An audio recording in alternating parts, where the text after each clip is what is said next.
E aí, pessoal, vamos lá, vamos entrando aí, vamos entrando devagar aí. Hoje vou te falar, hein? Jogo muito duro, vamos ter que aí revisitar alguns conceitos, vamos ter que rever aí, né, toda a estrutura dogmática do processo penal. Vai entrando aí, vai entrando, tá? Vai entrando aí. Cabelo crespo e a pele escura, a ferida, a chaga, a procura da cura, nego drama. Hoje o hit da nossa aula é esse, Nego Drama, Racionais MC, que realmente vai ser pesado, tá? Pesado. Só para quem é graduado. Faixa branca não vai dar não, vai ter que voltar, tá? Outro dia, que hoje é só para faixa preta, hein?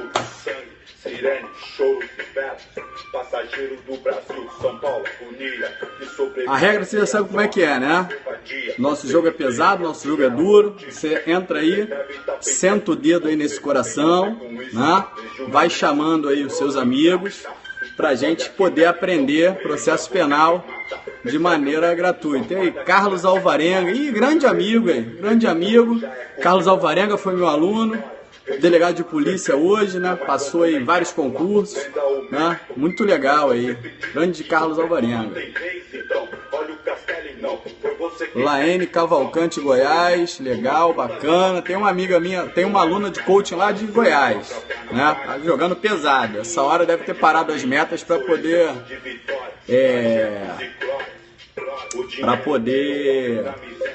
fazer aí. Bahia, Livingston, meu aluno do presencial aqui. Vamos lá. Vamos chegando.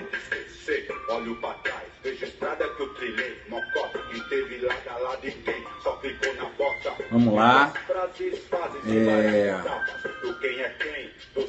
Macapá. Ui, terra boa, Macapá. Macapá não tem um aluno ainda não. Vamos ver, né? Vamos ver. Né? Luiz Fernando. Pô, melhor professor de Direito Penal do mundo. Que isso, cara? Pô, tem muita gente na frente ainda, cara. Eu sou só um aprendiz, né? Falar isso, professor Roxim, professor Schunemann, professor Luiz Greco, todo mundo muito na minha frente ainda. Fora os aqui do Rio, Nilo Batista, né? E por aí vai. Vamos lá, vamos entrando aí, esperar a galera chegar.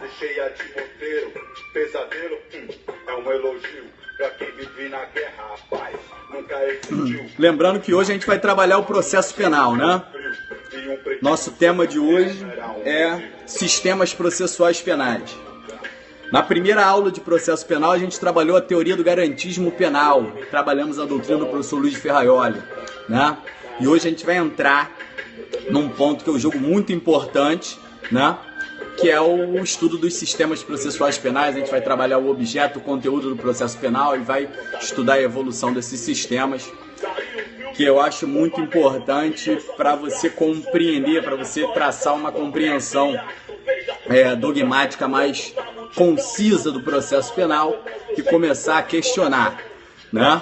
Vamos pôr mais dados no HD cerebral. É isso aí agora. Aqui, meu amigo, aqui é o seguinte, ó, já vou avisar logo.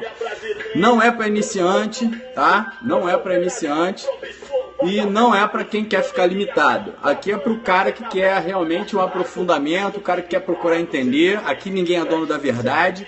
Aqui a gente discute, né? Pensa, reflete, né? O processo penal, o direito penal, a criminologia, e está todo o tempo visitando, fazendo interdisciplinaridade. A gente vai lá no direito penal, a gente vai na criminologia, a gente vai na sociologia, a gente vai na antropologia, a gente vai na filosofia, a gente toca aí todas as ciências humanas, vai na teoria do Estado, e é assim que tem que ser, tá? Pra gente formar realmente um conteúdo jurídico adequado, né? E aí a gente, a partir daí, né, a partir dessa base, a gente vai traçando aí, enfrentando, né, aquelas questões mais controvertidas, né, dos concursos públicos, aquelas questões mais difíceis, né, que a letra de lei você já sabe, a letra de lei você vai lá no código, meu irmão, faz aquele estudo ali direcionado, você vai se dar bem. Jurisprudência também, a jurisprudência consolidada, você anda bem. Agora, quando vem aquela questão espinhosa, aquela questão turbulenta, só o cara que é bom que acerta, e esse cara que passa, tá?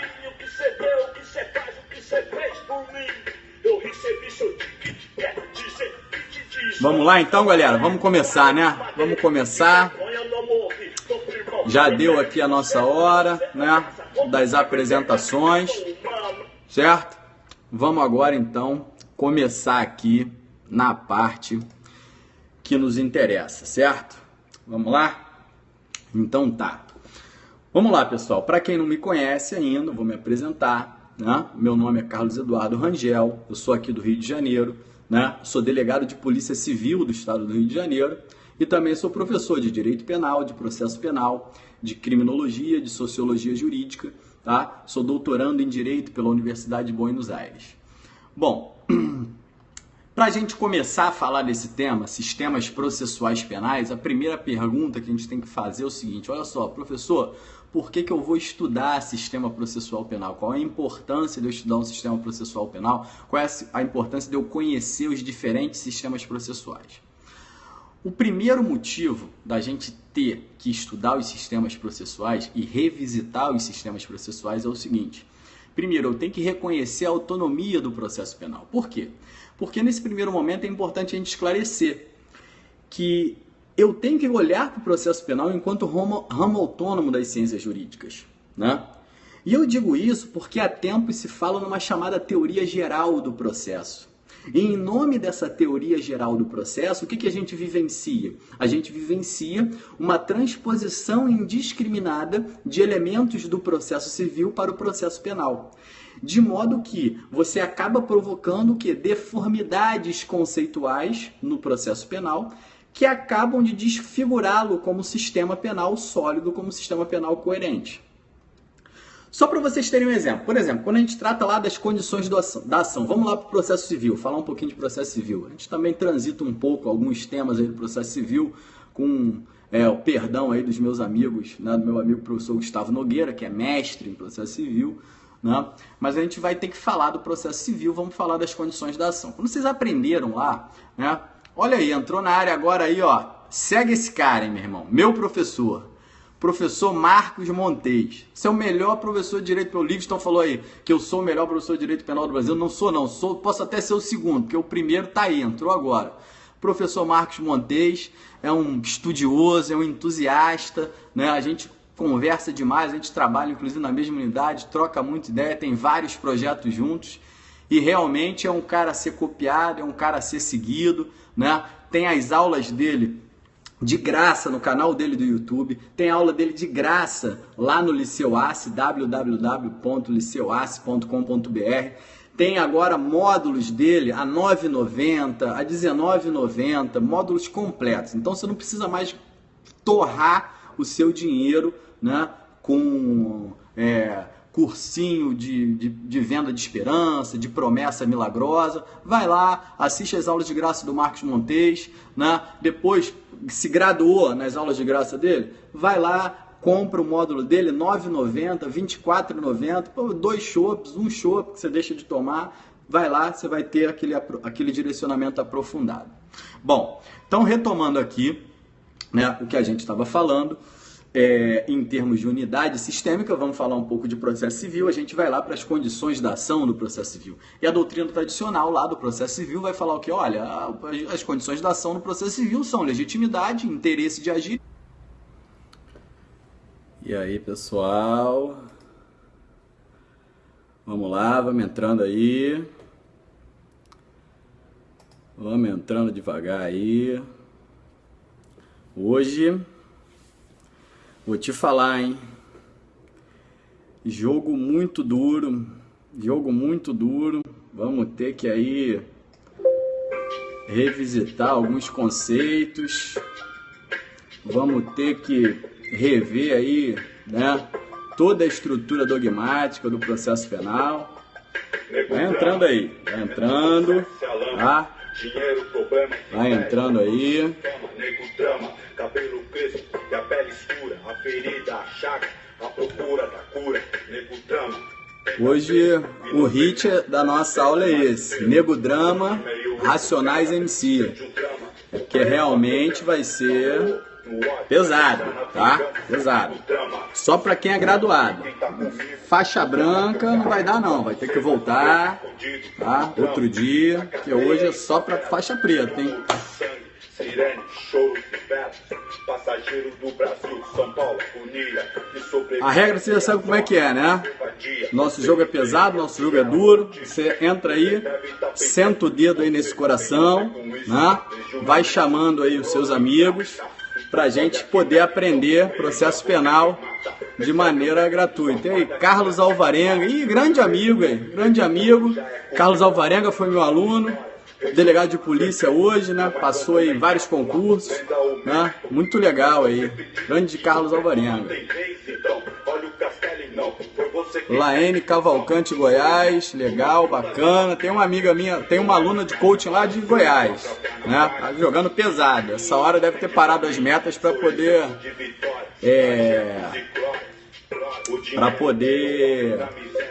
fazer aí. Bahia, Livingston, meu aluno do presencial aqui. Vamos lá.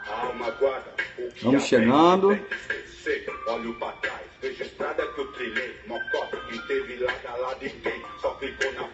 Vamos lá. Macapá. Ui, terra boa, Macapá. Macapá não tem um aluno ainda não. Vamos ver, né? Vamos ver. Né? Luiz Fernando. Pô, melhor professor de Direito Penal do mundo. Que isso, cara? Pô, tem muita gente na frente ainda, cara. Eu sou só um aprendiz, né? Falar isso, professor Roxim, professor Schunemann, professor Luiz Greco, todo mundo muito na minha frente ainda. Fora os aqui do Rio, Nilo Batista, né? E por aí vai. Vamos lá, vamos entrando aí, esperar a galera chegar.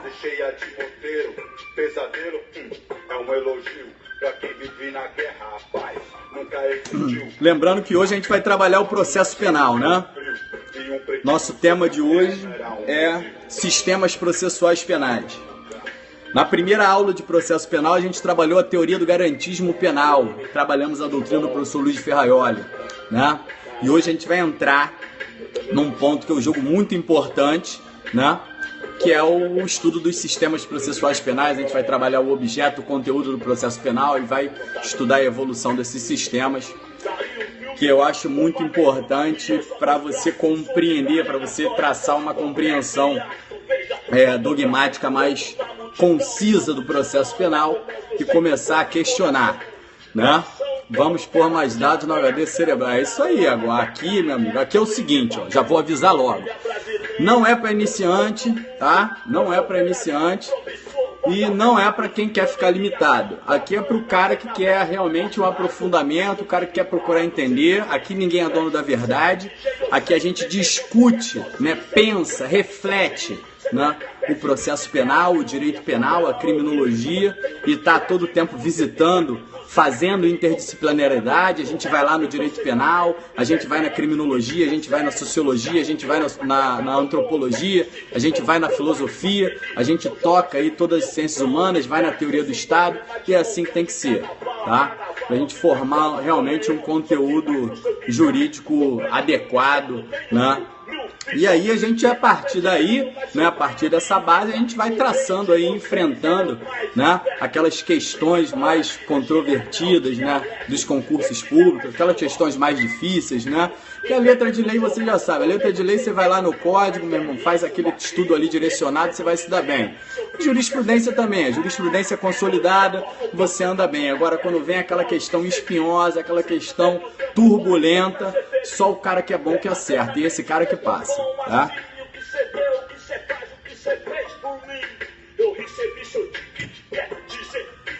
Vamos lá então, galera, vamos começar, né? Vamos começar.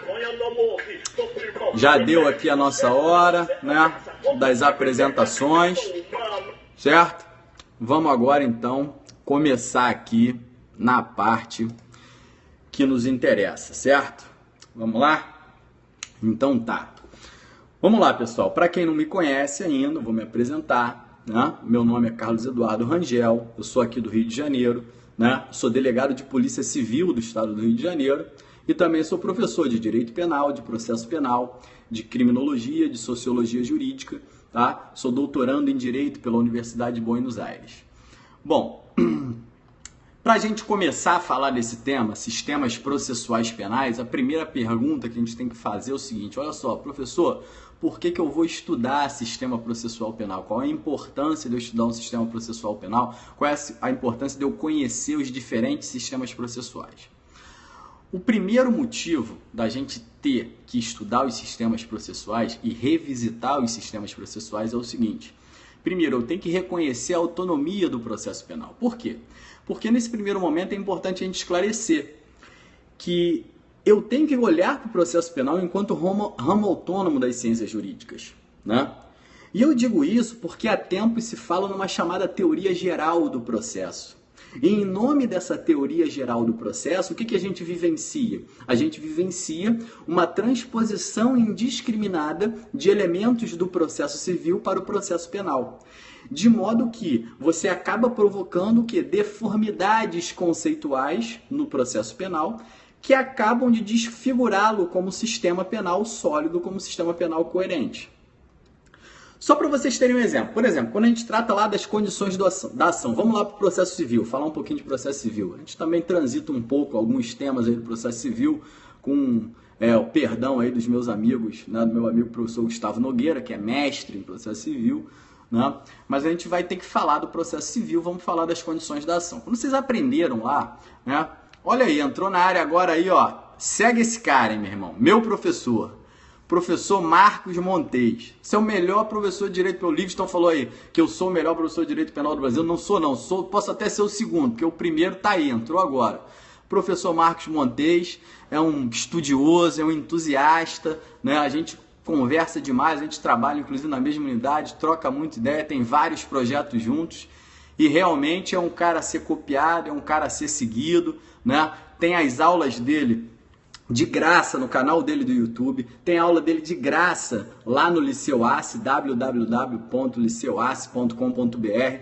Tem agora módulos dele a R$ 9,90, a R$ 19,90, módulos completos. Então você não precisa mais torrar o seu dinheiro, né, com cursinho de venda de esperança, de promessa milagrosa. Vai lá, assiste as aulas de graça do Marcos Montes, né? Depois se graduou nas aulas de graça dele, vai lá, compra o módulo dele, R$ 9,90, R$ 24,90, 2 chopps, um chopp que você deixa de tomar, vai lá, você vai ter aquele direcionamento aprofundado. Bom, então retomando aqui, né, o que a gente estava falando, em termos de unidade sistêmica, vamos falar um pouco de processo civil, a gente vai lá para as condições da ação do processo civil. E a doutrina tradicional lá do processo civil vai falar o que? Olha, as condições da ação no processo civil são legitimidade, interesse de agir e possibilidade jurídica do pedido, né? Esse é o caminho. E se você partir dessa aceitação da teoria geral do processo, você passa a ter que fazer o quê? Uma verdadeira ginástica hermenêutica. Por quê? Porque você vai ter que adequar elementos que são típicos do processo penal lá na estrutura matricial do processo civil. E aí, o que a doutrina acaba fazendo? A doutrina acaba desnaturando, né, os próprios conceitos do direito penal para além de alguns limites semânticos. E só para a gente ter uma dimensão disso, vamos pegar aqui o interesse de agir, né? Lá no processo civil, quando eu falo de interesse de agir, eu lembro logo daquele binômio, utilidade e necessidade, né? Esse é a tradicional concepção de Liebman, né, do interesse de agir lá no processo civil. No processo penal, alguns doutrinadores vão falar o quê? Vão identificar esse interesse de agir na justa causa, na chamada justa causa, né? Identificada aí como quarta condição da ação, né, no processo penal. Só que, o que acontece? De modo que não havendo aí um contexto probatório mínimo, né, essa acusação deve ser rejeitada na forma da redação lá do artigo 395, né, inciso 3 do Código de Processo Penal. Bom, só que essa concepção de interesse, né, entrou agora aí, tem que prestigiar professor @Hilton Zuc. O Hilton Zuc é aquele cara que joga pesado, né? Faz aquele aulão. Você já conhece a Zuc Didática, né? Eu já conheço, né? ADJD. Eu boto lá, ADJD. Então você faz o seguinte: quer fazer concurso? Delegado de polícia, escrivão de polícia, agente de polícia, faz o seguinte: o caminho das pedras. Vai lá, assiste as lives do Zuc, pega o Zucderno, tem um macete lá para pegar o Zucderno, pega o Zucderno, né? E aí você vai se graduando, né? Vai lá, ó, pega lá a faixa branca, depois vai para azul, né? Vai para roxa, marrom. Quando tu chegar ali marrom, preta, aí tu se inscreve no concurso e vai no aulão adelante, tem que respeitar. Tem um monte de aulão por aí, né? Aulão premonição, aulão da adivinhação, tem um monte. Agora tem um aulão adelante. Aulão adelante é o seguinte, meu irmão, é jogo duro, é porrada, é 300 questões, meu irmão. Entendeu? É brainstorm, é um dia antes do concurso. É faixa preta chegar e falar, meu irmão, ó, aqui, é isso que vai, é aqui que vai, é aqui. Quebra a banca. Eu já falei, o Ministério da Saúde já advertiu, aulão adelante com Zuc, Montesco, essa rapaziada aí, faz mal à saúde das bancas examinadoras, tá? Valeu, Ailton Zuc, grande abraço aí, meu amigo, fui lá em Brasília, pagou meu show, que sabe tudo de direito penal. Queria prestigiar também, aproveitar que eu dei uma parada, prestigiar o grande delegado de polícia, professor Luiz Marcelo, meu companheiro aqui na Polícia Civil do Rio de Janeiro, excelente professor, sigam o professor Luiz Marcelo, tem feito lives aí realmente incríveis, né? Tem pegado aí pesado em temas mais aprofundados, é um cara também a ser seguido. Então, como eu estava falando, o interesse de agir, que no processo penal ele é identificado na justa causa, ele é uma concepção totalmente descabida no processo, porque lá no processo civil, o interesse de agir ele vai decorrer sim dessa noção de utilidade, necessidade, aquela concepção de Liebman, né, de utilidade e necessidade de quê? Da parte alcançar um provimento jurisdicional num ambiente de heterocomposição de conflito. Esse é o cenário do processo civil. Só que no processo penal a gente tem um cenário completamente diferente. No processo penal a gente tem o princípio da necessidade como um princípio regente. O que o princípio da necessidade impõe? O princípio da necessidade, que é o princípio regente do processo penal, ele impõe o seguinte: olha só, o processo ele é o caminho único e necessário para quê? Para alcançar a pena. E a gente já esclareceu isso aqui várias vezes. Eu já disse a vocês que o processo penal, que o direito penal, ele é uma abstração. O direito penal ele não tem realidade concreta, mas ele se realiza no plano concreto através do processo. E é isso que a gente tem que saber. E é por isso que Carnelucci, né, na sua obra, né, La Insostenible Situação del Processo Penal, ele diz que quem toca no homem de carne e osso, quem atinge o homem de verdade, na sua carne, no seu osso, é o processo penal. O processo penal ele surge como um único meio, como um caminho, como uma via, como uma ponte necessária para impor o quê? Uma sanção diante de um fato punível. Então, o interesse de agir, ele não está vinculado àquela valoração liebmaniana de necessidade e utilidade do processo para satisfazer um interesse material. Pelo contrário, o interesse de agir no processo penal, né, se é que ele existe, ele estaria insto à própria ação penal, já que ele é o único caminho para alcançar a pena, não há outro caminho, né? Então, não cabe essa discussão acerca do interesse de agir e do interesse de agir dentro do processo penal. Entrou agora aí minha querida amiga, a professora melhor de Direito Constitucional do Brasil, professora Tayane Moraes. Vamos seguir a professora Tayane Moraes, tá? Também tem aulas gratuitas, né? Também tem aulas gratuitas lá no Liceu Ace, tem um módulo presencial aqui no Rio de Janeiro, só de aprofundamento em direitos fundamentais, excelente para quem está aqui no Rio de Janeiro, né? Professora de diversos cursos, vamos seguir a minha querida Tayane Moraes aí, né? E o segundo motivo, né, que a gente tem que estudar esses sistemas processuais é manter a necessidade que a gente tem de ter uma coerência, de ter uma uniformidade do sistema processual penal. A gente precisa resgatar a autonomia e a identidade do processo penal enquanto ramo de ciência jurídica e desvinculá-lo de uma vez toda, né, de uma vez por toda, do processo civil. E nesse caminho, a primeira questão que a gente tem que enfrentar é repensar o fundamento da existência do próprio processo penal, né? Eu desafio qualquer um de vocês que está em casa, qualquer um de vocês, até mesmo os professores que estão aí, né, nos assistindo, eu desafio qualquer um aqui a falar com sinceridade agora. Qual foi o professor de vocês que lá na graduação, né, lhe instigou com essa questão existencial do processo penal? Qual foi o professor de vocês que lá na graduação ou no cursinho chegou lá e falou assim, né, em relação ao processo penal? Primeira pergunta, entrou na sala, gente, bom dia, vamos começar a aula de processo penal, vamos inaugurar o nosso curso de processo penal aqui hoje. Para que serve o processo penal? Para quem serve o processo penal? Pelo contrário, muito provavelmente ele não falou isso para você. O cara chega na faculdade de Direito, meu irmão, abre aí o CPP e vida que segue, né? Ele trata ali de alguns conceitos preliminares, né? E logo já está lá no artigo 4º, tratando do inquérito policial e vambora, minha gente, ação penal, competência e vambora, que prova da OAB está aí. E ele nunca parou para pensar no processo penal enquanto estrutura, enquanto sistema. E aí, quando surge aquele conflito de conceito, quando surge aquele determinado instituto do processo penal que é colocado em xeque, fala, olha, isso aí conflita com a Constituição. Aí o cara não sabe nem por onde começar, porque ele não tem uma noção estrutural de processo. E é justamente na busca dessas respostas que a gente tem que refletir sobre essa lógica, sobre essa coerência, sobre essa uniformidade do processo penal, no sentido de quê? No sentido de melhor orientar a própria interpretação e aplicação das normas processuais penais, né? Nesse cenário, para mim, parece evidente que a ordem constitucional, e a Tayane está assistindo aí, não vai me deixar me negar, né, é o paradigma do processo penal. Isso é óbvio, né? Todas as normas de índole, né, processual penal, elas, antes de serem interpretadas e aplicadas, elas têm que sofrer uma oxigenação constitucional. É disso que elas precisam, né? Então, acertadamente, o professor Goldsmith, né, em sua obra, uma obra maravilhosa, que eu vou indicar aqui para vocês, esse livro aqui do professor Goldsmith, estão vendo aí? Né? O livro do professor Goldsmith, que é o Problemas Jurídicos e Políticos del Processo Penal. É uma obra fantástica e nessa obra o professor Goldsmith fala, olha só, o processo penal ele é o termômetro para elementos autoritários e democráticos da ordem constitucional. É como se Goldsmith falasse assim, se você tem uma Constituição arbitrária, se você está diante de uma Constituição arbitrária, ou seja, você está diante daquele simulacro de Constituição, lá naquele viés sociológico, né, de La Salle, naquela concepção sociológica de La Salle, certamente você vai ter um processo penal arbitrário, utilitarista, decisionista.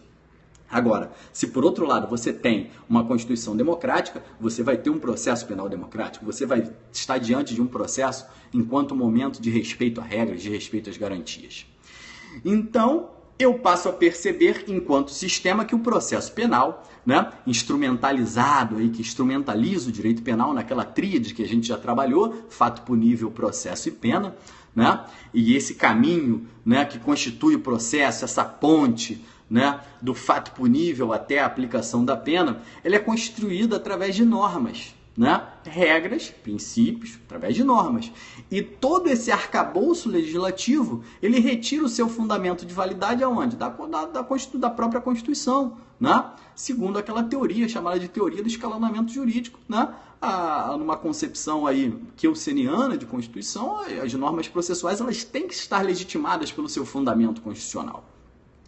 Como muito bem coloca aí o professor Juarez Tavares, numa outra obra que eu super indico também, né, uma brilhante obra do professor Juarez Tavares de Direito Penal, a Teoria do Injusto Penal, né, essa tensão entre a liberdade individual e o poder punitivo do Estado, a gente não pode esquecer que a liberdade é a regra. Quando eu tensiono poder punitivo e liberdade, a liberdade é sempre a regra. A liberdade é uma regra constitucional. E ela não precisa de legitimação, não precisa legitimar, não precisa fundamentar a liberdade. Pelo contrário, a restrição da liberdade, a privação da liberdade é que necessita dessa legitimação.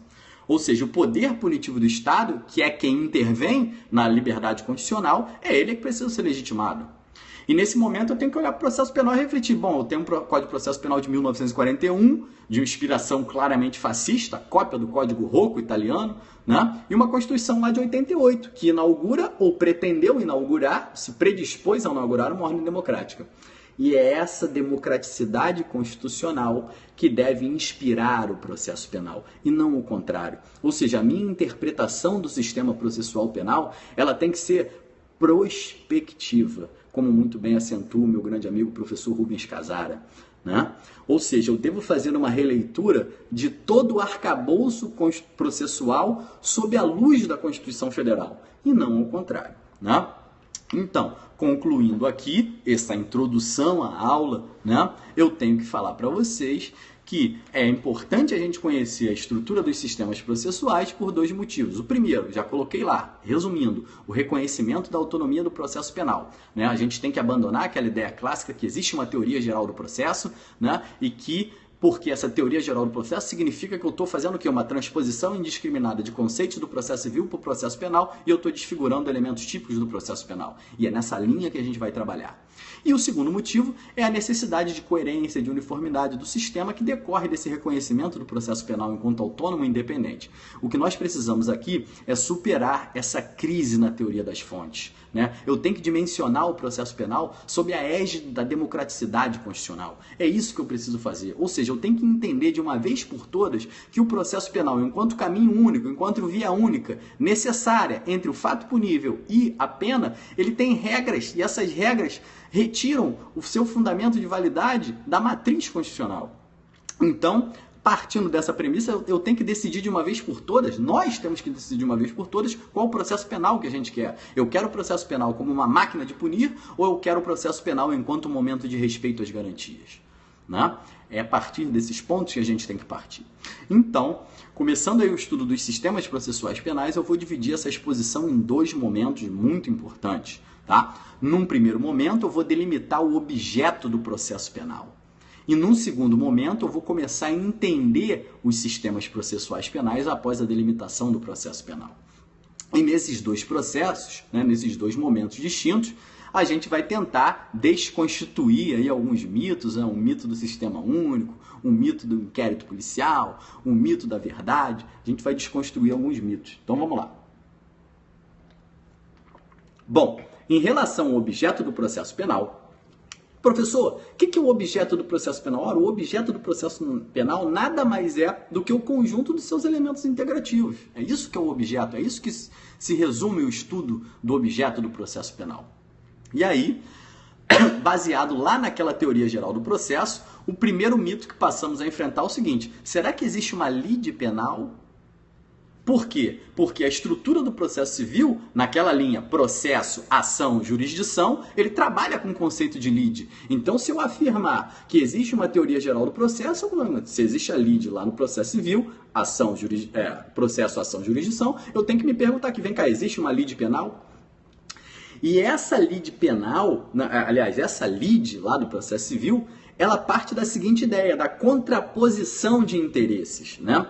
Onde eu tenho uma pretensão resistida numa relação entre o credor e um devedor, e nessa relação entre um credor e devedor, né, o credor pretende alcançar uma satisfação de um interesse material na tutela de um bem jurídico. É essa que é a concepção de lide, né, lá no processo civil, a pretensão resistida. Então, a lide trabalha atualmente, basicamente, com essa ideia de pretensão resistida numa relação credor e devedor.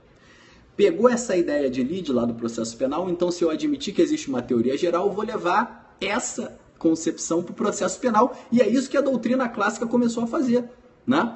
E chamar isso de lide penal. Então, pela doutrina clássica, né, ao importar essa estrutura do processo civil para dentro do processo penal, eu faço uma adaptação sistêmica. Então eu passei a enxergar o processo penal dentro de uma relação entre o Ministério Público e o imputado, onde o MP, o Ministério Público, ele passa a ser o credor, não de uma pretensão resistida. E aí a gente faz uma adaptação e chama de pretensão punitiva. Em relação a quem? Em relação ao devedor, ao imputado. Por quê? Porque ele fez uma lesão a um bem jurídico. Então, nesse caminho, ou seja, transpondo a estrutura do processo civil para o processo penal e admitindo a existência de uma teoria geral do processo e admitindo, né, a transposição desses elementos, eu tenho o quê? Um órgão acusador, o Ministério Público como credor, e aí ele persegue uma satisfação de um interesse, que lá é a pretensão resistida no processo civil, e a doutrina clássica chamou no processo penal de pretensão punitiva, que se traduz na pena de quem? Do imputado, que se equivale ao devedor. O que ocorre é o seguinte: quando eu faço essa transposição é totalmente descabida. Por quê? Porque nós já vimos que o princípio regente do processo penal é o princípio da necessidade. Ou seja, é irrelevante eu constatar, eu procurar, eu buscar uma lide penal. Aliás, a lide penal não existe. Ela sequer existe, porque o poder de punir ele só é alcançado pelo processo. O processo penal é o caminho único e necessário para alcançar a pena. Por isso não existe lide penal. É só pelo processo que eu alcanço a pena. Então não dá para falar em pretensão resistida. E isso a própria Constituição Federal previu. O próprio legislador constituinte, no exercício do seu poder legislativo, previu. Abre aí o teu artigo 5º, no inciso 55, que você vai ter lá aquela estrutura assim, como é que é? Aos litigantes em processo judicial, né, administrativo e aos acusados em geral são assegurados o contraditório e ampla defesa com todos os seus meios e recursos à lei inerente. Pegou esse dispositivo aí? Vê a primeira parte, olha o cuidado do legislador constitucional. Ele separou litigantes de acusados em geral. Aos litigantes, litigantes igual a lide e igual a processo civil, e depois aos acusados em geral, processo penal. Certo? Então, esse é o primeiro mito que a gente derrubou. A existência da lide penal. Acho que todo mundo teve isso na graduação, né? Chegou lá o professor de processo penal, falou da teoria geral do processo, lide penal, pretensão resistida, é a pretensão punitiva, né? Caminhou aí na adaptação desses conceitos, né? Então, entenderam isso? Essa indevida transposição nos levou ao conceito de lide penal, e o conceito de lide penal não existe porque o princípio da necessidade, que rege todo o processo penal, já diz o seguinte: olha, o único caminho para chegar do fato punível até a pena é o processo. Então, não estou falando de lide, né? Eu não estou falando de pretensão resistida, eu não posso transformar a pretensão resistida na pretensão punitiva. Bom, esse é o primeiro mito que foi derrubado. Segundo, quando eu falo de objeto do processo penal, né, a partir da análise de todos os seus elementos integrativos, eu tenho que definir o conteúdo do processo penal. E nesse ponto, a doutrina tradicional, ela centra o conteúdo do processo penal aonde? Na pretensão punitiva. Ora, se a gente faz essa transposição indevida, e lá eu tenho na lide do processo civil, eu tenho uma pretensão resistida, óbvio que o conteúdo no processo penal, nessa associação, nessa transposição, vai ser o quê? Vai ser a pretensão punitiva. Aquela justamente que entrou no lugar da pretensão resistida. Só que a partir daí surge a pergunta que eu vou fazer para vocês. Será que o conteúdo do processo penal é a pretensão punitiva? Será que a pretensão punitiva é o eixo do processo penal? Olha, para alguns autores, sim. Por exemplo, Carnelucci defende que sim. Carnelucci diz que o conteúdo do processo penal, ele funda-se numa pretensão punitiva. E essa pretensão punitiva nasce a partir de quê? Do direito subjetivo de punir do Estado. E a partir da constatação da violação a um bem jurídico penalmente tutelado, ou seja, de um delito. Então, para Carnelucci, surgiu um delito, surgiu a pretensão punitiva do Estado. E essa pretensão é um direito subjetivo. Essa é a construção de Carnelucci. Carnelucci que estudou ali, né? Estudou processo civil e processo penal. Por outro lado, alguns autores mais contemporâneos, né, numa doutrina mais abalizada, mais moderna, como a gente cita aí o próprio professor James Goldsmith, ele percebe o seguinte: olha, o conteúdo do processo penal, ele gira em torno não de uma pretensão punitiva, prestem atenção, mas sim de uma pretensão acusatória. E essa pretensão acusatória, ela não está baseada no direito subjetivo de punir, mas no direito potestativo de acusar. Professor, agora embolou tudo. Calma, preste atenção. Explicamos aquela transposição indevida e eu disse o seguinte: ora, para Carnelucci, o processo penal, o eixo do processo penal é a pretensão punitiva do Estado, que nasce a partir do delito. E Goldsmith fala o seguinte: ora, peraí mesmo, a partir do delito não nasce isso não. A partir, né, nasce a partir de um direito subjetivo de punir do Estado, a partir do reconhecimento de um delito. E Goldsmith vai falar assim: não, olha só, a partir do delito não nasce o direito subjetivo de punir, não. O que nasce é um direito potestativo de acusar. Por quê? Porque é o processo que faz a ligação entre o fato punível e a pena. Então não posso dizer que nasceu aqui, logo, né, inicialmente um direito subjetivo de punir. O que eu posso fazer é o seguinte: quando ocorre um delito, eu vou lá e puno ele? Não. Quando ocorre um delito, eu tenho que submeter aquele cara a um processo.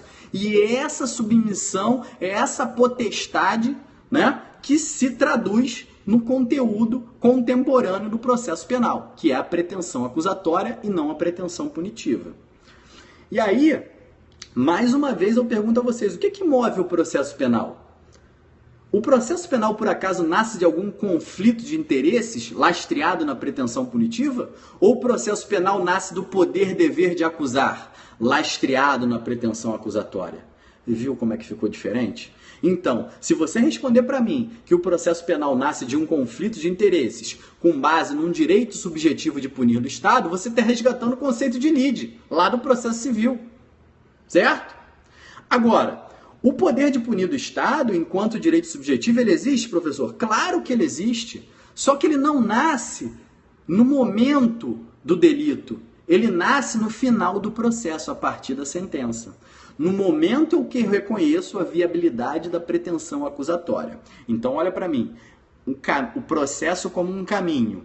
O início do processo a partir da constatação de um delito. Constatei um delito, nasce o direito subjetivo de punir do Estado? Não. Nasce o quê? Nasce uma pretensão acusatória. Uma pretensão acusatória que não é um direito subjetivo, ele é um direito potestativo. Por quê? Porque ele pega aquele imputado e obriga ele a se sujeitar ao processo. Ele é obrigado a se sujeitar ao processo. E no final do processo, com a decisão, com a sentença, aí sim, se for confirmada a viabilidade daquela pretensão acusatória, aí nasce o poder punitivo do Estado. Aonde? Na aplicação da pena. Então essa é uma diferença fundamental. Essa é uma diferença fundamental e poucas pessoas trabalham isso, né? Poucas pessoas trabalham essa diferenciação, essa diferença é fundamental. Perceberam essa diferença? Perceberam essa diferença? Que não dá para transpor a lide do processo civil para o processo penal, que o processo penal é autônomo, que ele tem elementos característicos. Perceberam a diferença entre a pretensão punitiva e a pretensão acusatória? Né? Então, o eixo do processo, o processo quando vai fazer a ligação entre o fato punível e a pena, o objeto, o conteúdo do processo penal é a pretensão acusatória. Ele gira em torno da pretensão acusatória. E a pretensão punitiva, professor, a pretensão punitiva vai aparecer depois da sentença. Ela está latente. Ela vai se exteriorizar, ali que vai nascer o direito subjetivo de punir. Não, realmente, esse cara foi submetido ao processo, eu liguei o fato punível a ele, autoria e materialidade, e cheguei à pena, certo? Aí na pena que nasceu o direito subjetivo de punir. Por quê? Porque eu já submeti a pretensão acusatória, certo? Então, o processo nasce dessa pretensão acusatória. Essa pretensão acusatória é o eixo, é o conteúdo do processo penal. E essa pretensão acusatória, é evidente, ela não é um direito subjetivo, ela é um direito potestativo. Ela não nasce de conflito entre interesses. Ela nasce no poder-dever de acusar, legitimado em regra pelo Estado da acusação. E ela nasce desse poder-dever de acusar do Estado da acusação. E o Estado da acusação, ele vai criar o quê? Ele vai criar esse estado de sujeição. Quando você comete um crime, o que cai sobre você? Cai sobre você o processo.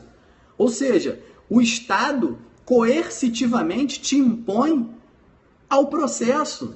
E ao longo do processo é que você vai sofrer o imputado vai sofrer ali, vai passar por um juízo cognitivo ao longo desse processo. E no final, a gente vai ver se ele é realmente acusado, se ele é culpado ou se ele vai ser absolvido.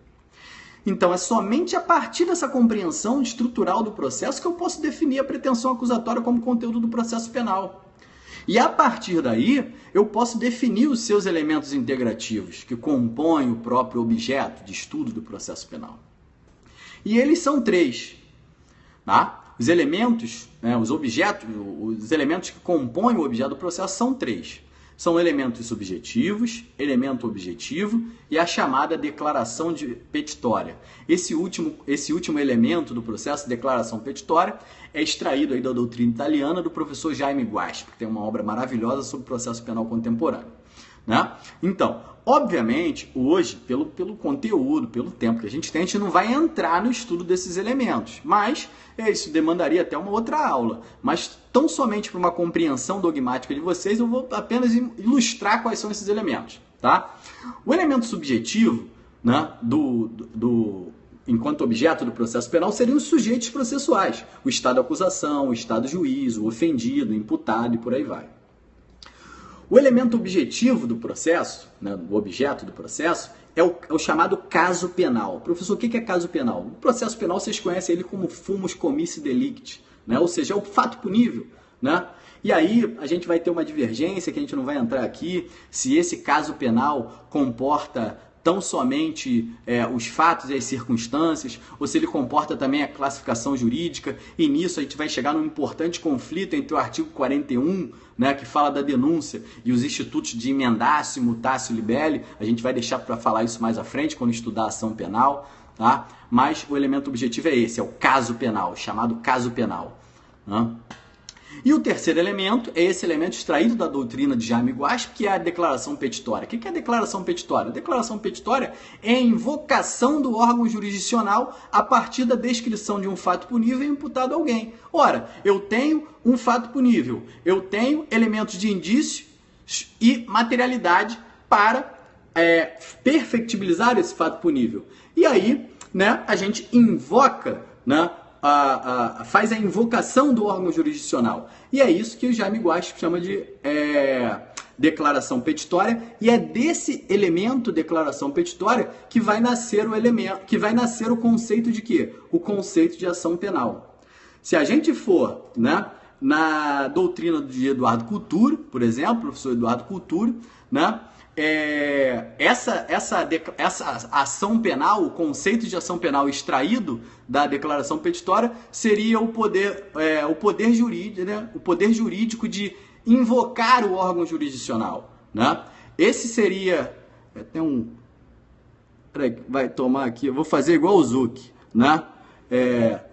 Zuc bloqueio de vacilação na live. Começou a encher o saco, meu irmão, se afasta, né? Melhor ir para casa, vai abrir um vinho, né? Ou então, né, vai comer um negócio legal, vai ver a novela, né? Porque os alienados também são felizes, gente. Vai ver a novela da Globo, entendeu? Da Bibi, perigosa, né? Aí depois você bota um funk da Anitta, vê lá ela rebolando, vai ser alienado e vai ser feliz, certo?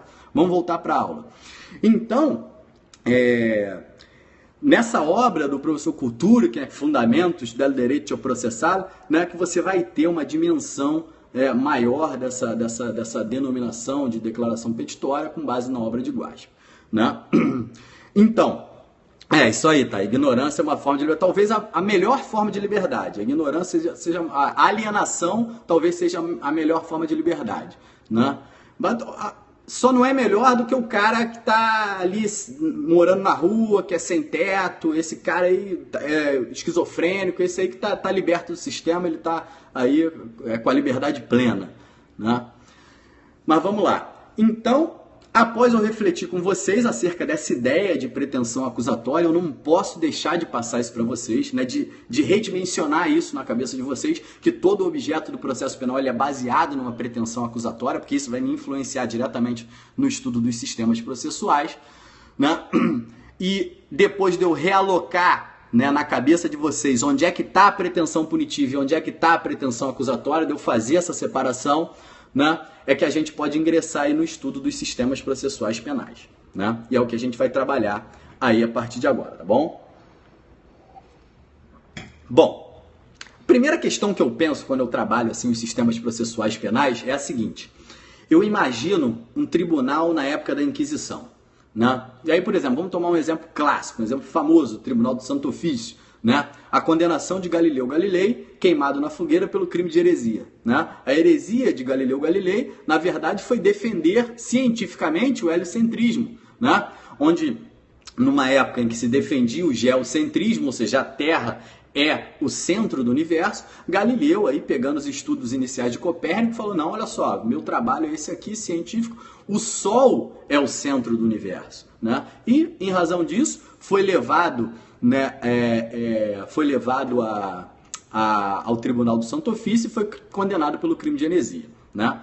Então esse é um momento histórico. A gente pega um outro momento histórico, mais contemporâneo, e aí a gente olha para o nosso tribunal atual. Aí eu pego uma audiência, né, lá do Tribunal de Justiça aqui do Rio, por videoconferência, né, que vai condenar aí o Fernandinho Beiramar, né, por tráfico internacional de drogas, né, e o submete lá a uma pena, o Fernandinho Beiramar, que, por exemplo, está há mais de 10 anos no chamado famigerado RDD, né, o Regime Disciplinar Diferenciado, é a nossa Guantánamo, né, a Guantánamo Tupiniquim, o RDD. Por óbvio, nós estamos diante de dois sistemas completamente distintos, completamente antagônicos, mas que buscam algo em comum. O que é? A aplicação de uma sanção a partir de um fato punível e usando o processo como caminho. Eu sempre falo isso com meus alunos. Vai fazer concurso? O cara pergunta para você assim, qual é a diferença entre o Instituto A e o Instituto B? Qual é a diferença entre o dolo eventual e a imprudência consciente?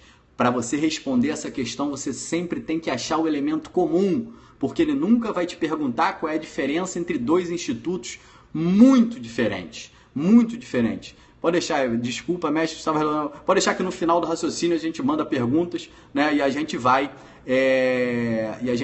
entender isso aí, tá? Para não atrapalhar a evolução da aula, no finalzinho a gente abre aí para algumas perguntas e responde, tá? Pra gente não sair muito do contexto. Então, o que eu quero dizer é o seguinte, quando alguém pergunta para você qual é a diferença entre um instituto e o outro, a resposta está em buscar o elemento comum. Em que eles são comuns? Eles são comuns nesse ponto. E a partir desse ponto comum que eu vou fazer a diferença.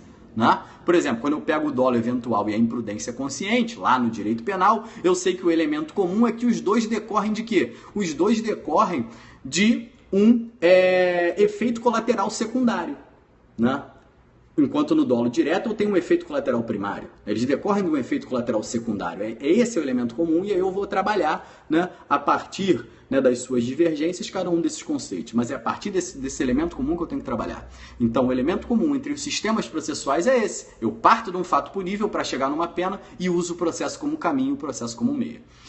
Então, nesse ambiente, é importante eu ressaltar o que? A influência da ideologia social de uma determinada época, né, impostas aí pelas manifestações de poder, né, que elas são percebidas com muito mais intensidade no direito penal e principalmente no processo penal. Então, o que a gente constata a partir disso é o seguinte, é que esses modelos processuais, né, que são frutos aí de uma evolução histórica, eles tendem a acompanhar esse balanço entre a ordem democrática e a ordem autoritária de uma sociedade. Eles transitam com esses elementos, né? E isso é facilmente percebido quando eu vou analisar a evolução histórica desses sistemas processuais. Por exemplo, como é que era lá na Antiguidade Clássica? Se eu pegar aqui o sistema processual grego, né? No sistema processual grego é onde eu me deparo com uma estrutura acusatória. Né? Eu tenho uma ampla participação popular na acusação e no julgamento. Lá na Grécia você tinha o quê? Você tinha a chamada ação popular, que era destinada aos delitos mais graves, e aí qualquer pessoa poderia se habilitar como acusador, qualquer pessoa do povo. Né? E você tinha a ação privada, por delitos menos graves. Né? E esses delitos menos graves estavam vinculados a alguns preceitos do pater familias, lá do direito civil, né? Mas em ambos os casos havia a figura desse terceiro julgador. No sistema romano, um sistema que veio posteriormente, a gente também verifica essa participação popular e já a criação de órgãos estatais específicos, os magistrados. Lá no direito no sistema romano, você tinha a cognicio e a accusatio. A cognicio era dirigida por magistrados, né? E você tinha um recurso de anulação para o próprio povo. Né? O povo poderia anular a decisão do magistrado. Era um recurso chamado provocatio. Né? Na accusatio, a acusação era realizada por qualquer um do povo habilitado, mas posteriormente, já no final do sistema, quando se tratava do que eles chamavam de delicta pública, por exemplo, quando você tinha crimes com uma repercussão coletiva, né, a acusação era realizada por um órgão estatal responsável pela acusação, diferente do órgão julgador, que era o chamado acusator, certo? Então, isso já demonstra claramente a evolução, né, para um nível acusatório do sistema. Então, esses modelos, né, da época romana, da época grega, eles reuniam certos fundamentos, né, certas características. E o que a gente pode desenhar nisso? Olha só, eu tinha o quê? Número 1, atuação passiva de magistrado. ou seja, o afastamento do julgador da atividade de produção probatória. Separação de atividades de acusação e julgamento. Eu tinha o princípio do ne proceda iudex ex officio, ou seja, inadmissibilidade de qualquer denúncia anônima ou processo sem acusador idôneo, ilegítimo. Eu tinha uma figura, né, como hoje a gente tem a chamada denunciação caluniosa, ou seja, eu tinha uma previsão de conduta desviante para coibir falsas acusações. Eu tinha uma acusação estruturada, formal, escrita, com indicação de provas. Eu tinha todo um desenvolvimento processual, né? Previsão de contraditório, previsão de meio de defesa, procedimento oral. Eu tinha um julgamento público, com votos de magistrados e sem deliberação, cada um votava e via o resultado. Bom, e aí, a partir do final do Império Romano, né, esse modelo processual, né, esse nascimento do procedimento acusatório, ele começou o seu declínio, motivado por algumas razões. Quais eram essas razões, professor? Bom, insuficiência de novas necessidades de repressão a crimes, o aumento da criminalidade, né, persecuções aí inspiradas no sistema de vingança privada, um aumento gradativo da intervenção dos magistrados na acusação, né? O incremento da acusação ex officio, a introdução da tortura como meio de prova. Então, nesse cenário de transição, que começou aí no século XII e teve o seu ápice lá no século XVIII, né, antes da Revolução Francesa, foi nascendo um outro modelo processual, chamado de modelo inquisitivo. E nessa transição, esse modelo processual inquisitivo ele recebeu uma influência muito grande do direito canônico. E isso moldou esse sistema. Por isso, na minha fala inicial, falei para vocês, destaquei a importância dessa influência da ideologia social dominante nas manifestações do poder punitivo, principalmente quanto o modelo a ser adotado, né? Então, o sistema de acusação privada ele demonstrou ser insuficiente. E aí surgiu uma maior necessidade de ter o quê? De ter um maior combate à criminalidade, uma maior eficiência. E qual foi a solução para isso? A solução foi trocar o sistema, né? Olha, então esse sistema foi se desenhando. O que eu fui fazendo? Eu fui ampliando gradualmente o poder dos magistrados, que no início, lembra que tinha o ne proceda ex officio, ele não podia agir de ofício, para prisão em flagrante, para captura em flagrante, pôde o magistrado, né, passou o magistrado a ter o poder de agir processualmente em ofício, né, e depois isso foi culminando com o acúmulo de funções, e essas funções se fundiram à função da acusação, do julgamento, né, nesse mesmo órgão estatal. Então, no sistema inquisitório, a gente vai ter o quê? A gente vai ter um ente que a um só tempo investiga, dirige, coleta prova, processa, acusa e julga. É isso que a gente vai ter. E esse desenvolvimento do processo, ele foi gradual. E assim, chegando no sistema inquisitivo, nessa evolução histórica, a gente entra numa das eras mais sombrias da história, protagonizada por quem? Pela figura do juiz inquisidor. Nesse modelo de sistema inquisitorial, basicamente existiam duas etapas, né? A Inquisição Geral e a Inquisição Especial. Na Inquisição Geral, o que você tinha? Você tinha uma apuração preliminar de autoria e materialidade e depois você partia para a chamada Inquisição Especial, onde aí sim você tinha o processamento, né, a condenação e o castigo.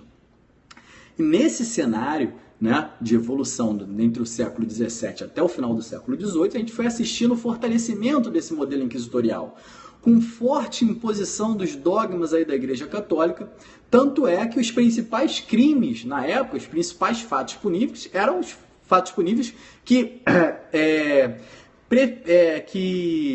prescindiam aí, né, da ideologia do sistema, né, os crimes de heresia, os crimes de bruxaria e os crimes de blasfêmia, né? Então você passou a forjar um sistema processual fundado na intolerância, fundado nos conceitos de busca da verdade, verdade real, verdade absoluta, né? A pena como expiação da culpa, né? Segundo os cânones daquela época, né? É como se a humanidade ela foi criada na graça divina, né? E essa graça divina era o centro motriz do processo.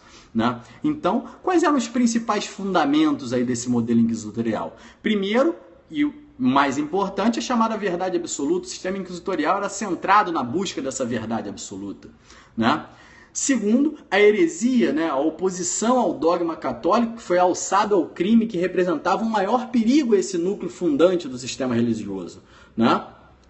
A abolição, por exemplo, do ne procedere iudex officio, ou seja, com permissão de denúncia anônima, né? Naquela época, você vai visitar algumas igrejas, né, em Portugal, na Espanha, na França, você se encontra lá as chamadas bocas da verdade, né? Aquela boca da verdade onde a pessoa depositava ali uma acusação, depositava uma imputação e aquilo permitia o início do processo, diferente do modelo acusatorial, que exigia uma acusação formal, escrita, com provas e um acusador idôneo. Né? A abolição cada vez mais da acusação e da publicidade. O juiz inquisidor ele atuava de ofício, né? E em segredo, né? A prisão era a regra. O inquisidor, na cabeça, no modelo inquisitorial, ele tinha que ter o imputado à sua disposição, né? A confissão era o tarifamento, né? A confissão era a prova tarifada, era a prova máxima, era a prova absoluta, né? Você tinha isso como característica do modelo inquisitorial. A defesa era inútil. A defesa no modelo inquisitorial, no modelo do Santo Ofício, era inútil, né? Para aquela época, existia advogado de defesa, professor? Existia advogado de defesa.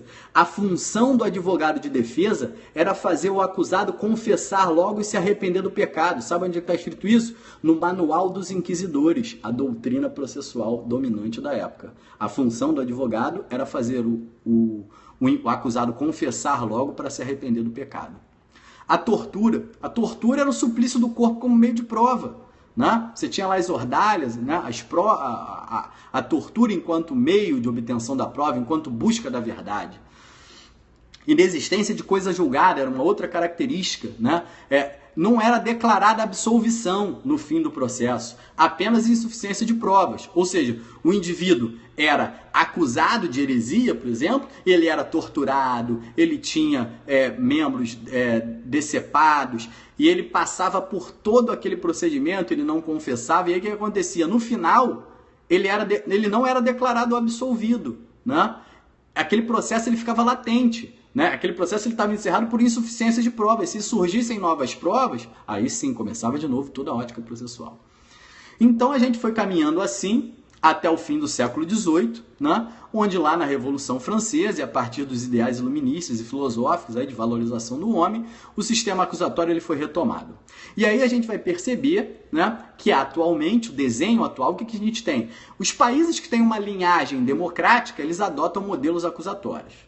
E os países que têm aquele viés totalitário, eles adotam modelos inquisitivos, né? Então, nesse cenário, é importante a gente destacar algumas características do sistema processual acusatório. E as principais características são, olha só, separação de função, acusação, defesa e julgador. Gestão probatória, né? É a atividade dialética entre as partes, o diálogo, né? O debate entre acusação e defesa. Você tem um julgador imparcial, ignorante, porque ele está alheio àquela atividade investigativa, àquela atividade probatória. Você tem uma isonomia, que é uma igualdade processual, tecnicamente, né? Entre acusação e defesa. Você tem a defesa, o contraditório, a ampla defesa, né? Devido processo legal. Você tem a confissão analisada no contexto probatório, ou seja, a valoração probatória, não existe nenhuma prova tarifada, né? Você tem meios de impugnação do julgador, né? Multiplicidade recursal, duplo grau de jurisdição, suspeição, impedimento, e você tem segurança jurídica travestida aí da coisa julgada. Ora, mas isso não significa muita coisa, e agora prestem atenção. A gente já viu, e eu já falei isso lá no início da explicação, que o passado revelou uma variação de modelos ao sabor das influências da manifestação do poder, das formas de manifestação do poder. Então, não raro, e é isso que é importante a gente saber, nós vamos encontrar o quê? Elementos vestigiais tipicamente inquisitórios em modelos que são estruturalmente acusatórios. Basta olhar aqui para o nosso exemplo brasileiro, né? Então, a partir dessa miscigenação, né, dessa influência, dessa tensão, dessa eterna tensão entre o inquisitório e o acusatório, desses vestígios, a gente observa um outro fenômeno, o chamado sistema processual misto. Vai ter doutrina, vai ter livro que eu vou abrir, né? O direito processual penal brasileiro clássico vai falar assim, que o sistema processual brasileiro é misto. E aí eu pergunto, o que seria? Existe um sistema processual misto? O que seria esse sistema processual misto? Alguns doutrinadores vão sim analisar a estrutura brasileira e vão falar assim, não, o nosso modelo é misto. Mas é misto por quê? O que ele se baseia para ser misto? Ele fala o seguinte, ó, o processo penal brasileiro tem duas fases. A primeira fase, que é a investigação preliminar, ela é inquisitiva, porque não tem ampla defesa e não tem contraditório. Na segunda fase, instrução processual, ela é acusatória, porque tem ampla defesa e contraditório. Ou seja, ele linka, ele faz uma interface entre modelo acusatório e modelo inquisitivo em existir ou não existir ampla defesa, né? O que é um erro. Então, a primeira observação que eu faço é o seguinte, olha só, não existe sistema puro. Não existe sistema puro. Isso é uma ilusão. Não, esse sistema aqui é inquisitivo, não, esse aqui é acusatório. Não existe sistema puro, sabe por quê? Porque todos os sistemas são mistos, se você partir desse ponto. Os sistemas puros, eles são emblemas históricos, a gente acabou de traçar aí uma dinâmica sobre a evolução desses sistemas, né? E a gente viu que a influência ideológica nas formas de manifestação de poder vão criar uma tensão, né, entre a própria manifestação do poder punitivo do Estado, né, se eu vou para um acusatório ou se eu vou para um inquisitório. A questão central que a gente tem que aprender em relação aos sistemas processuais é a seguinte: como não existe sistema processual puro, qual é o núcleo fundante, qual é o aspecto identificador de cada sistema? É aí que eu tenho que saber. O que vai classificar o sistema como sendo acusatório ou inquisitório é o núcleo fundante, o aspecto identificador de cada sistema. E é isso que a gente tem que encontrar para classificar como acusatório e como inquisitório. Pois a questão crítica à luz de uma doutrina processual penal contemporânea, dizendo que todos os sistemas são mistos, porque não existe mais sistema puro. Então, se não existe mais sistema puro, não dá para falar esse é acusatório, esse é inquisitório e esse é misto. Todo é misto. Por que misto? Por quê? Porque eles sofrem, né, intensamente influências vestigiais das manifestações ideológicas do poder punitivo.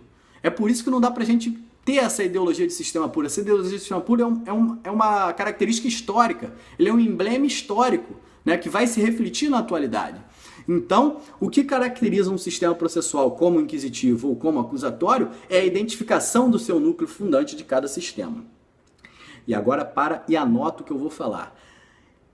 Essa identificação do núcleo fundante de cada sistema, o que vai definir sobre esse sistema é acusatório e esse sistema é inquisitivo, não é tão somente a chamada separação de função, como se pensa. Se tem acusador e tem julgador, é acusatório. Se está num só, é inquisitivo. Não é. É a gestão da prova. Se algum dia, em qualquer concurso público, numa prova subjetiva, numa prova discursiva, ou então numa prova oral, o examinador perguntar para você o que distingue o sistema acusatório de um sistema inquisitório, você vai fazer essa breve explanação, você vai dizer para ele que não existe sistema puro, que esses sistemas puros, eles são emblemas históricos, são características históricas, e você vai falar para ele que o que define, o que classifica um sistema como inquisitório ou como acusatório é a identificação do seu núcleo fundante, palavra-chave, a identificação do seu núcleo fundante. E a identificação do núcleo fundante é a gestão da prova, de que maneira é feita a gestão da prova naquela estrutura processual. Então, no sistema inquisitivo, o princípio regente, o núcleo fundante é chamado de princípio inquisitivo. Por que princípio inquisitivo? Porque através desse princípio, a gestão probatória vai estar na mão do julgador. É ele que vai investigar, que vai coletar e que vai valorar unilateralmente aquela prova. Por outro lado, quando eu estiver falando de sistema acusatório, O princípio regente, o núcleo fundante, não é o princípio inquisitivo, é o princípio dispositivo. É através do princípio dispositivo que a gestão probatória vai ser transferida para as mãos das partes. O resultado do processo vai ser fruto dessa atividade dialética, desse debate entre acusação e defesa. Então, vou repetir. O núcleo fundante de delineação de um sistema processual como acusatório ou inquisitório é a gestão da prova. A gestão da prova é o núcleo fundante, né? É ali onde eu identifico e classifico um determinado sistema processual. Se eu tenho um sistema inquisitivo, o princípio fundante é o princípio inquisitivo. Por quê? Porque através dele a gestão da prova está na mão do julgador. É o julgador que investiga, coleta, valora unilateralmente aquela prova. Se eu estou diante de um sistema acusatório, o princípio regente, o núcleo fundante, é um outro princípio. Anotem aí, princípio dispositivo. Esse princípio dispositivo é através dele que a gestão probatória vai para a mão das partes. Né? O resultado processual ele depende dessa atividade dialética, desse debate entre acusação e defesa. Então, a partir daí, a gente já pode refletir acerca de algumas questões. Por exemplo, vamos colocar essa primeira pergunta. Professor, será que no inquérito policial existe ampla defesa? Quando um aluno geralmente me pergunta isso, né, eu geralmente retribuo com uma outra pergunta, uma outra forma de perguntar. Como é que eu vou negar a ampla defesa no inquérito policial se ela é uma garantia constitucional? E aí, lembrando lá do início da aula, como é que eu vou ler o processo penal? Eu vou ler o processo penal não é de uma forma prospectiva, não é à luz da Constituição. Qual o processo que eu quero? Processo como máquina punitiva ou processo como momento de garantias? Então, a gente vai lá na dicção constitucional de novo, lá do artigo 5º, inciso 55. Aos litigantes, em processo judicial ou administrativo, aos acusados em geral, são assegurados o contraditório, a ampla defesa, com todos os recursos a ela inerentes. Ponto. Garantia constitucional de índole processual penal. A matriz constitucional está lá. E aí a doutrina faz o quê? Ora, se eu estou falando, se eu estou desconstituindo o sistema, eu tenho que justificar, né? Aí a doutrina faz o quê? Ela começa aquela ginástica hermenêutica, dizendo o seguinte, ó, o Constituinte previu lá que a ampla defesa é só no processo, e o IP não é processo, o inquérito policial é procedimento.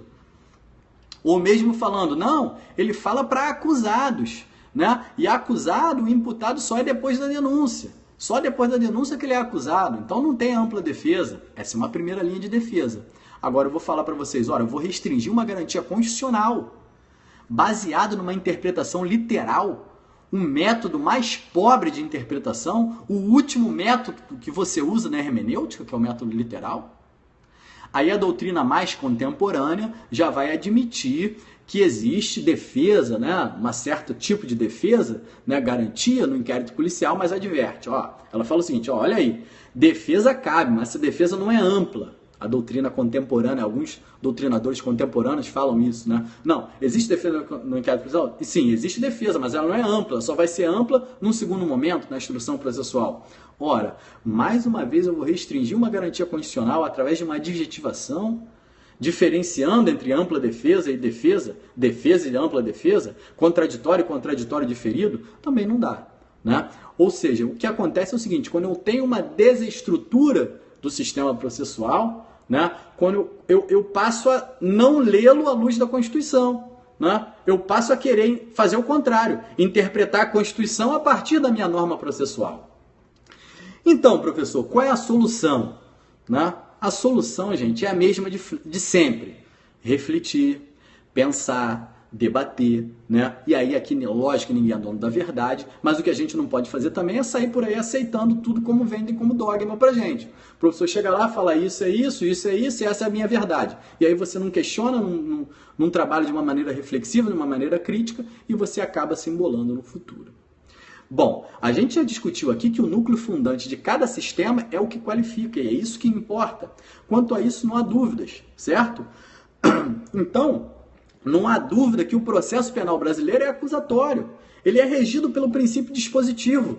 A gestão probatória, como ela se manifesta no processo penal brasileiro? Ela está na mão da parte.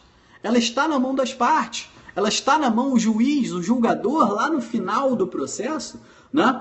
Ele faz o seu convencimento motivado a partir da assistência, da valoração dessa dialética entre acusação e defesa. Portanto, ele é um sistema acusatório. O núcleo fundante, a gestão probatória, é o princípio dispositivo. Mas nós já vimos também, né, que existem vestígios, que existe aquela miscigenação de característica em todos os sistemas, que não existe sistema puro, evidentemente.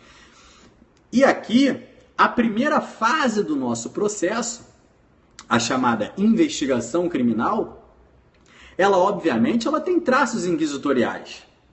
Mas ela tem traços inquisitoriais porque nesse momento endoprocessual, já dentro do processo, de mera busca de indícios de autoria e materialidade, a gestão da prova, ela está nas mãos do titular da investigação criminal, qual seja, o delegado de polícia. É o delegado de polícia que investiga, que dirige, que coleta a prova e, no final, ele realiza um juízo de valor sobre a imputação. Então, é esse traço inquisitorial, né? É esse traço inquisitorial que caracteriza, que leva àquela classificação do inquérito policial como sendo inquisitivo. Mas eu não posso fazer um divisor de águas e dividir o meu processo em duas partes e falar que é um sistema misto, porque na primeira fase é inquisitivo e na segunda fase é acusatório. Se o princípio que rege toda a estrutura do processo, todo o processo, como o processo não termina aqui, né? O processo não termina aqui, por isso eu não posso classificá-lo como misto, porque o sistema misto não existe. O sistema misto são todos os sistemas, não existe sistema puro, né? Falamos isso no início da explicação. Então, professor, é possível ampla defesa no inquérito policial? Óbvio que sim. Ela é uma garantia constitucional. Ela é uma garantia constitucional. Mas nessa fase, quem realiza a valoração probatória, quem dirige a gestão da prova é o delegado de polícia e não as partes envolvidas. Por exemplo, eu vou citar um exemplo para vocês aqui. Você é delegado de polícia e está lá na delegacia, aí chega uma ocorrência para você apreciar. Qual é a ocorrência? O que aconteceu aí? Ah, doutor, uma ocorrência de confronto numa determinada comunidade, e aí um policial militar, né, ele está lá e entrou em confronto, né, e aí utilizando os meios necessários e proporcionais, ele neutraliza mortalmente lá o seu agressor, e aí o delegado reconhece ali uma causa de justificação,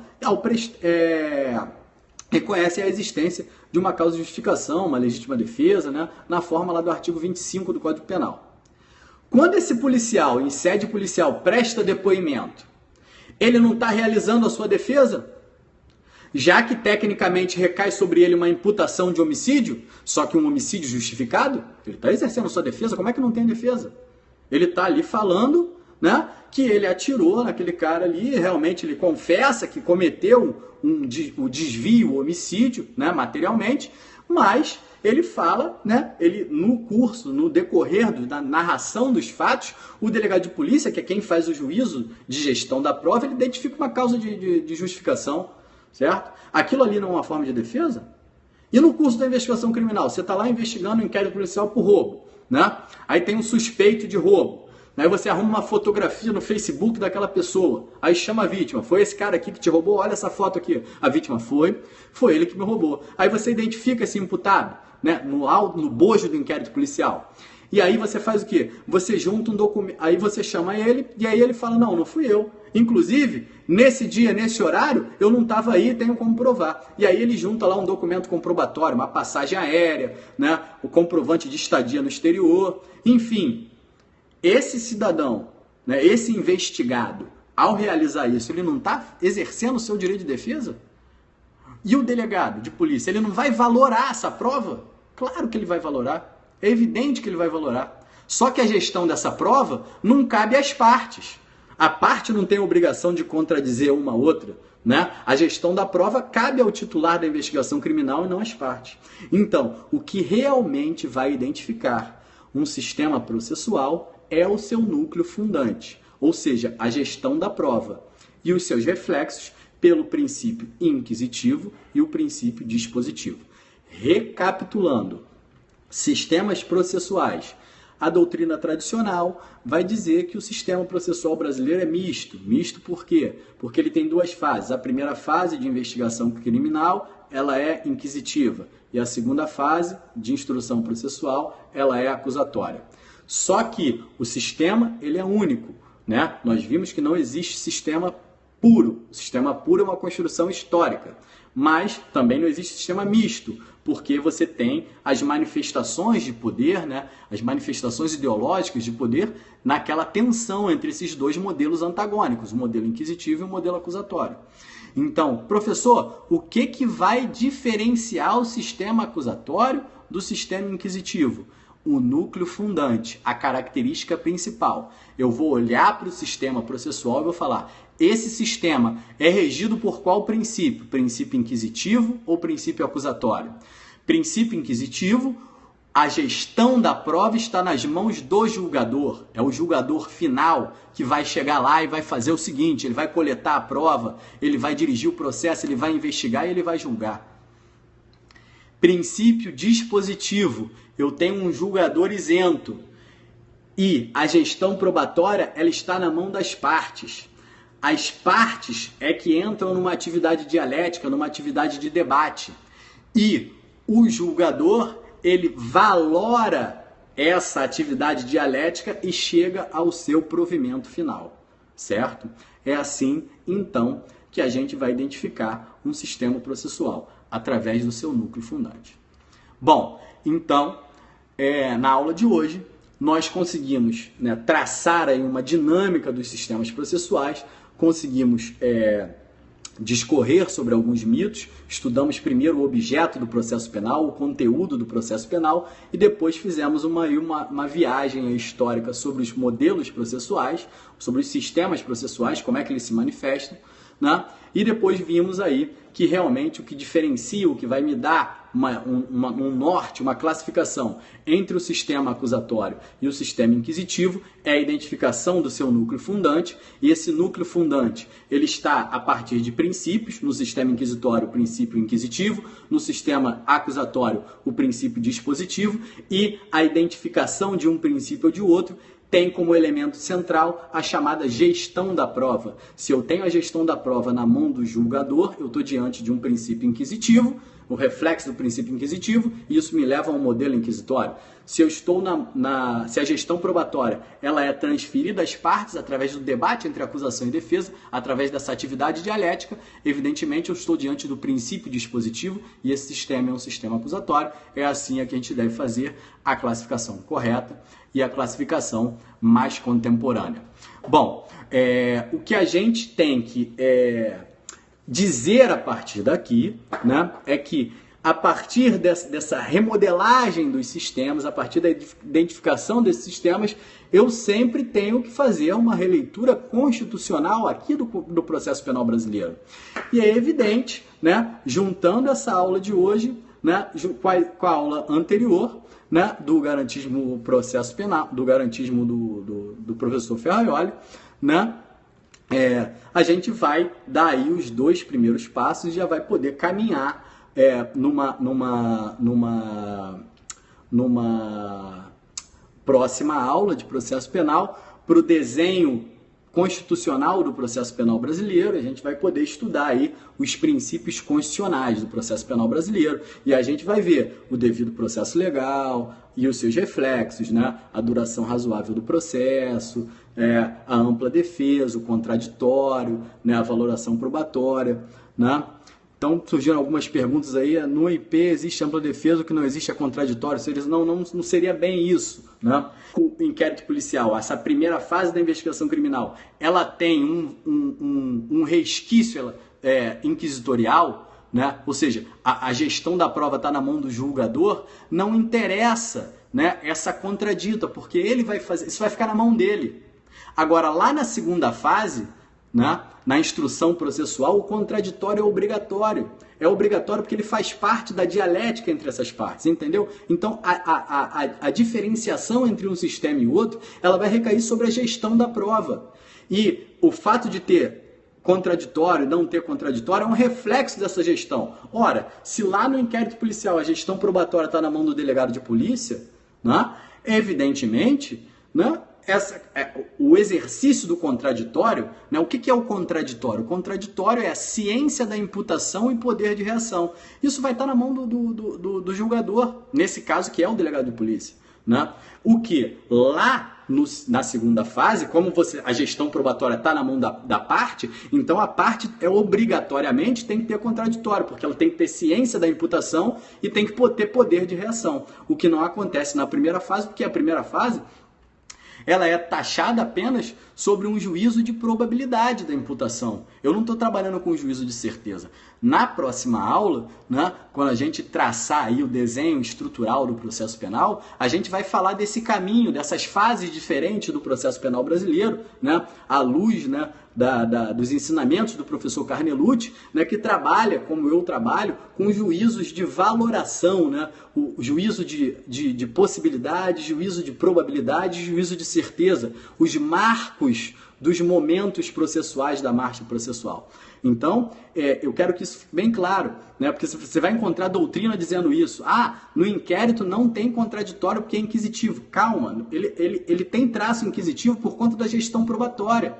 E por a gestão probatória ser regida pelo princípio inquisitivo, nessa fase, nesse traço inquisitivo, o julgador, ou seja, o gestor da prova, que é o delegado de polícia, né, para ele não interessa. Né? Eu não preciso ter o contraditório. Né? O que ele tem que, porque eu posso ter, chegar ao final do meu trabalho, da minha atividade, que é reunir indícios mínimos de autoria e materialidade para sustentar uma acusação, sem o contraditório.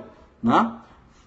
Então, não é que não tenha contraditório no inquérito policial, não pode ter por conta do sistema. Né? Ele não admite o contraditório por conta do sistema. A gestão probatória não é das partes, então obrigatoriamente eu não tenho que ter essa ciência da imputação e o poder de reação. Certo? Então o caminho seria esse, identificar sempre o sistema pela gestão da prova. Pô, professor, mas no manual do fulano eu li isso, no manual do fulano eu li aquilo. Sim, você vai ler isso sim. Né? Tá errado? Não tá errado. Não estou dizendo que tá errado. Eu só estou apresentando para vocês uma outra leitura do processo penal e essa leitura que é uma leitura trazida pela dogmática mais contemporânea do processo penal italiano, do processo penal espanhol e trabalhada muito por alguns doutrinadores aqui no Brasil, né? Professor Auri Lopes Júnior, professor Jacinto Coutinho de Miranda, né? Ou seja, os novos expoentes do processo penal brasileiro, tá? Bom, então eu queria deixar aqui meu agradecimento para vocês, por todos vocês que estão aí, né, prestigiando aí, procurando aprender o outro, aprender um pouco de processo penal, procurando debater um pouco de processo penal, né? Quero falar para vocês que, para quem está aqui no Rio de Janeiro, né,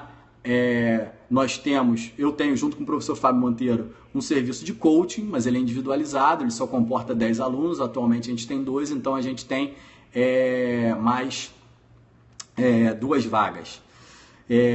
Vamos iniciar também um segundo momento da nossa turma presencial, né, para quem está aqui no Rio de Janeiro, né, e quer se preparar especificamente para o concurso de delegado de polícia, seja do Rio de Janeiro, seja em nível nacional. A gente vai iniciar um segundo momento dessa turma presencial, né, um momento com bastante exercício, com bastante resolução de casos concretos, com peças processuais, né, com simulado de prova oral, né, e quem está aqui no Rio de Janeiro, que advoga também, a gente está aí começando, a gente passa pelas OABs, entra lá no site do CIBEP-JUR, né, www.cibepjur.com.br, a gente tem o nosso curso também de prática penal, né, onde a gente trabalha aí a teoria dos jogos, né, a parte mais prática do processo, debate bastante aí com os advogados da área criminalista, né, essas atividades.